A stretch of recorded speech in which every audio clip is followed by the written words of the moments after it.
It's so sad how often arrogance and confidence are conflated. And the reason that I think that this is sad is because so often when I work with people, they will have these amazing talents. They're just incredibly talented people, and they dim their own light because they don't want to be perceived as arrogant. And so today we're going to break down the difference between confidence and arrogance so that you can actually allow yourself to shine.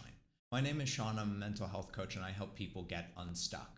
I work with over 40 clients a week, and the feedback that I consistently get is that when people go through this process, they feel like they are able to make progress in their lives. One client that I worked with said that they made more progress with their neurodivergence and productivity in 7 sessions than they had in a year with their psychiatrist. So let's dive in.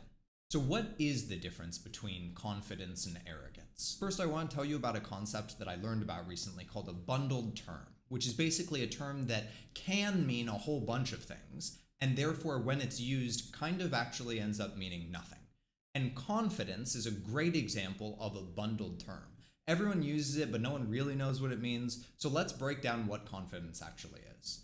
The way that I define confidence is that confidence is your security in knowing that things will be okay. Some people think that confidence is how likely you are to be able to do a thing. But that's not confidence, that's actually competence. What's wild is that you can be confident while not knowing how to do something. And the way that I understand that is it is because you have a security that no matter what happens, you're going to be able to figure it out. It's going to be okay. That's confidence. Whereas a lot of people think of confidence as, well, I need to be able to know how to do this and know that I'm going to succeed in doing it. But that's not actually confidence. That's just like stacking the deck in your favor, right? Like if you know every round of poker that you play that you're going to get pocket aces, it's not necessarily that you feel confident. It's just that you know that you're going to win, but you're not actually any more confident in poker, because if you were to play a game where you didn't get pocket aces, all of a sudden you're insecure again. Now, arrogance is the ego's attempt to show to the world that they are competent at whatever they are doing. So for instance, let's take 2 different examples. Let's say that one person says, I'm the best in the world. No one can beat me at this. Would you describe that as arrogant or confident? Most people would describe that as arrogant. Whereas if somebody said, hey, wow, you're really good at this, and the person replied with, thank you, I really appreciate that, would you describe that as arrogant or confident?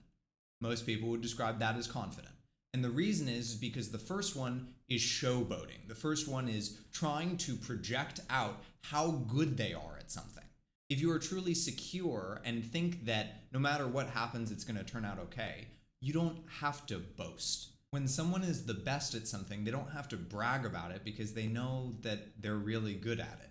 The reason that people feel the need to brag is because they are insecure in one way or another, and they need the validation externally to remind themselves that they are good at it, which leads back into this idea of the ego. So the ego's job is actually to protect our emotions. So a classic example of this is if a guy asks a girl out. So before he asks her out, he's like, oh my God, like she's such a goddess. She's so beautiful. Wow, this is so amazing. I love her so much. She's like the only one for me. And then he asks her out and she rejects him. And he goes back to his friends and he says, fuck her. She was a bitch anyway.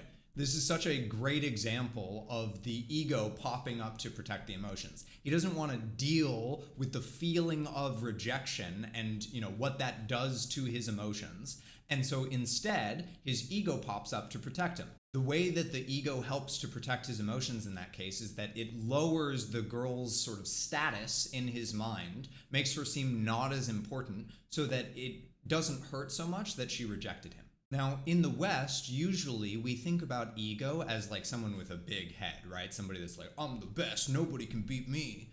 But that's actually only one side of ego. The other side of ego is when, you compliment someone, you say, wow, you're really amazing at this. And they're like, I'm not that good at this. It's just something I do every once in a while. That is also ego, because whether it is that you are trying to get, validation, reassurance from people that you are good at the thing, or whether it is trying to protect you from being perceived in a certain way, either way, it is still all about your sense of self. It is still all about trying to protect how you are being perceived. Whereas somebody who is secure doesn't need to protect that because they feel safe and comfortable in who they are. So whether you are boasting yourself up or putting yourself down, it is actually two sides of the same ego coin. But what if you're really good at something and you brag about it? It's not arrogant if it's true, right? Actually, not quite. So you can be competent at something and also arrogant. There are plenty of people that are incredibly talented and arrogant. But if you are boasting and bragging, what it means is that there is some insecurity, because you wouldn't need to boast and brag if you were actually confident in your ability to do the thing. Now, don't get me wrong. I think that there are absolutely applications for ego. So when we started this video, I talked about how sad I think it is that people so often confuse confidence and arrogance. And part of that is just internally, because if they don't even acknowledge to themselves that they are good at something because they don't want to appear arrogant, then they can never really celebrate themselves. They can never really enjoy the things that they are good at for themselves. But the other part of this is that I do think that ego is there for a reason. We have an ego for a reason. It's not like ego was, some bug that was implanted in us. It's meant to help us in some way. I think that the problem is that a lot of people, their ego uses them rather than the other way around. Because they are not aware of their ego ends up taking control. And so I think that where I see, when I work with clients, where I see a whole lot of progress happen is the sort of phases that they go through is that it starts out where I was talking about, where their ego controls them. And then as they start to become aware of their ego, which is basically just any time you are comparing yourself to another person, then what happens is that they start to be able to use their ego as a tool rather than having it use them. So for instance, in business, using your ego as a tool can actually be really helpful.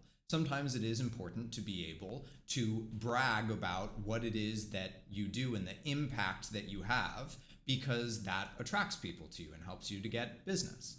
But the important part is that you are doing it with awareness, that you are doing it purposefully rather than just having it act on you without you even knowing it.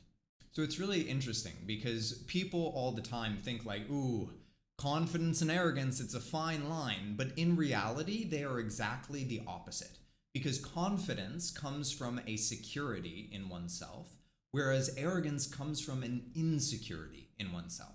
And so if you ever want to be able to judge whether you are being confident or arrogant, you can just check in with your own sense of security. That it's in this moment, do I feel safe and secure? Do I feel confident that things are going to work out? If the answer is yes, then you're acting from a place of confidence. If the answer is no, then that means that you're acting from a place of ego. And again, it's not always wrong to act from a place of ego. It's just that you want to do it intentionally.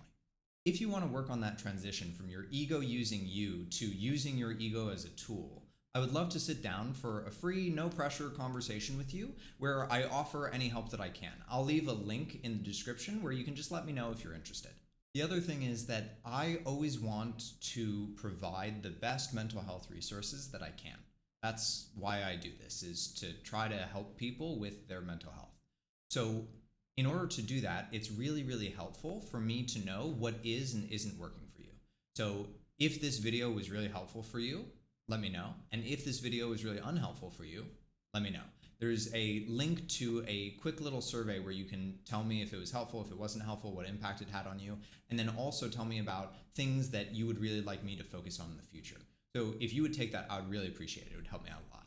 The last thing that I want to say is that if you do feel like you're in that phase where your ego is controlling you, with the people that I work with, that can cause a whole lot of suffering for them. And this video, it'll either pop up here or it'll pop up in the description somewhere, will give you some perspective on how to start to approach that so you can start to make progress in your life. Thanks for watching, and I'll see you later. Bye.